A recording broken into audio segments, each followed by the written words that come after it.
Hello, I'm Deanne Hergy, Director of Lake Country Christian School, or Lake Country for short. Imagine what your life would be like if you couldn't read. Think of how limiting your options would be. Or consider a child struggling to keep up when first learning to read. How might the struggle to read injure an already fragile self-esteem?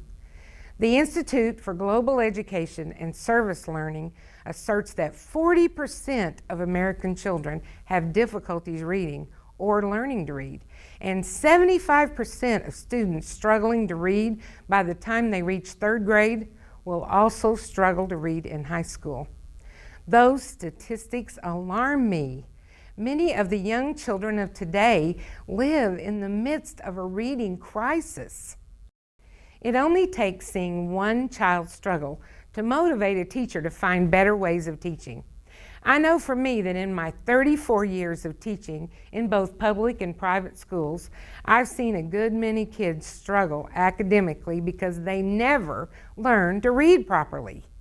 This fact contributed to my desire to find a better way to teach young children how to read. And after many years of seeing measurable success in teaching children to read, I believe I've found that way. I've discovered that children learn better when the material taught to them flows from the concrete to the abstract.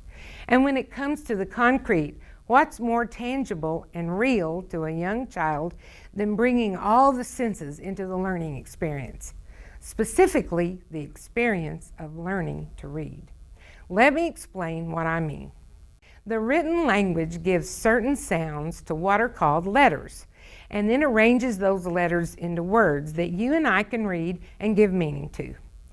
Basically, when a child can phonetically sound out words, reading occurs. But this explanation of reading sounds is a little too abstract. What if you could pull the concept of reading away from the abstract and make it more concrete for children?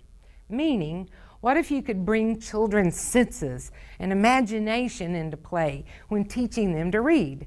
So instead of just seeing letters grouped together, children would experience those letters leaping off the page and becoming alive, walking and talking, in essence becoming more concrete and real.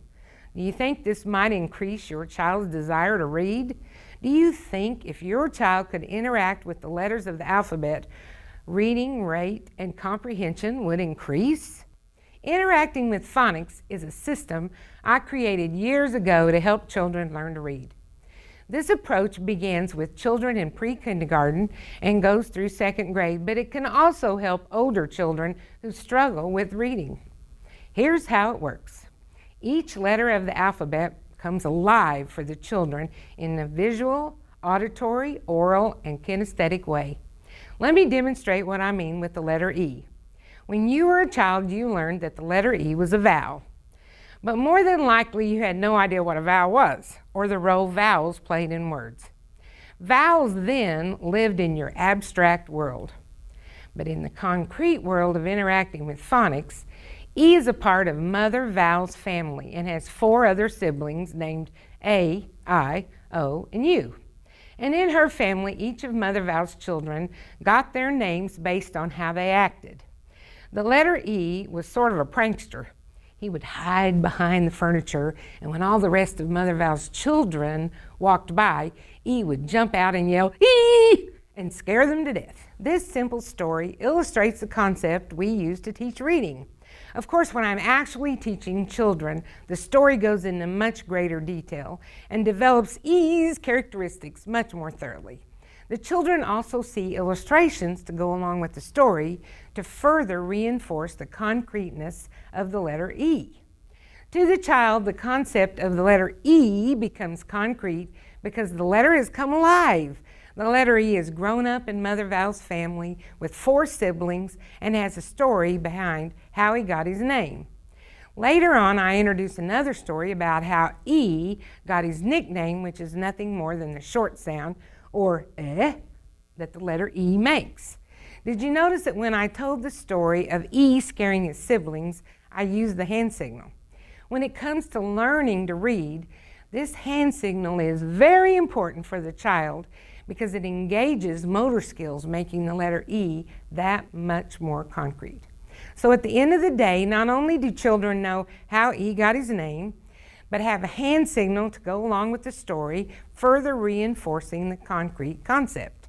So in other words, if today you ask your pre-kindergarten student about what he or she learned, you'll be told this wonderful story about how the letter E got his name, complete with the hand signal. Of course, later on, the children are introduced to the consonant family that lives next door to Mother Val's family. And yes, all the consonants have a story about how they got their names as well.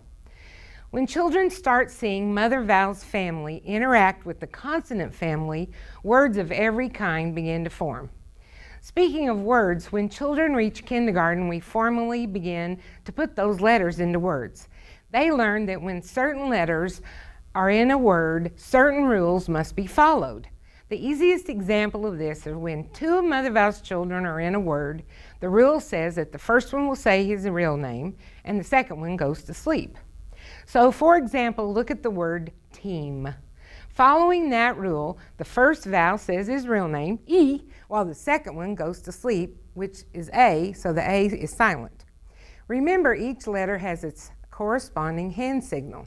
I'm not going to fully tell you all the stories for all the letters in team, but the letter T collects watches and clocks, and she wants her sound to be the t-t-t that a watch makes. So that's where t-t-t gets her sound.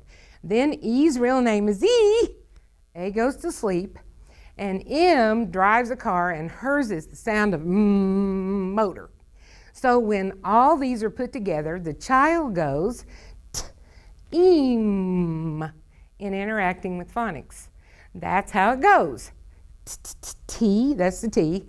E, A is silent. T-eem. With the fact that each letter in the alphabet comes to life in the form of a story and requires a corresponding hand signal, once the child knows the rule that when there are two of Mother Val's children in a word, the first one says his real name and the second one goes to sleep, the child can easily sound out the word t-eem. Of course, when reading, using the interacting with phonics strategy, as the children's skill level progresses, they learn about other rules words follow, as well as those stinker words that like to break the rules. Combining the stories, illustrations, hand signals, and the rules that words must follow, in the end, for the child, reading becomes very concrete. And why wouldn't it when all those letters and words have become real and alive and moving and acting about? Can you imagine how much easier interacting with phonics makes reading for children? And when reading becomes easier, children enjoy it more. And when they enjoy it more, their reading skills and comprehension soars. Interacting with phonics is an example of learning to read using a concrete to abstract approach. But every subject we teach at Lake Country, math, writing, history, whatever, follows the same concrete to abstract process. When a child can do it, touch it, handle it, the child will eventually learn it. At Lake Country, we make education and learning come alive for children. Over my 34-year teaching career, 27 of those years in a Christian school, I've never lost the joy of seeing a child learn. I consider teaching children a privilege. Right now, inside your child is a little person that wants to learn. My job as a teacher is to bring out the learning potential from within your child and then stretch that potential into the unimaginable. From what I briefly explained about our concrete to abstract method of teaching, can you see your child thriving at Lake Country? From what you've discovered so far, is Lake Country the school where your child could further blossom into the unique person God created? If so, I would love for you to consider giving Lake Country Christian School a try. But before making application, we require both parent and child to visit Lake Country in person. You both need to meet the teachers and experience the school environment firsthand before deciding whether Lake Country is a right fit for your family. Currently, we do have openings for new students and are considering enrollment applications on a first-come, first-served basis. You may set up a time when we can meet together by contacting Lake Country via the information listed on the screen, whether by phone or email. When contacting the school, be sure to ask for me, Deanne Hergy, and if you can, reference the fact you've watched this video explaining how we teach children to read. Knowing your level of awareness about how we teach at Lake Country will make a more informative first meeting. All of us at Lake Country Christian School will work tirelessly to educate your child within a Christ-centered environment. How we teach and the environment we do it in are as important as what your child learns. Again, if you would like to make application for enrollment, contact us by phone or email. We would love for you to become a part of the Lake Country heritage. Thanks for watching this video. I'm Deanne Hergy, and I look forward to hearing from you very soon.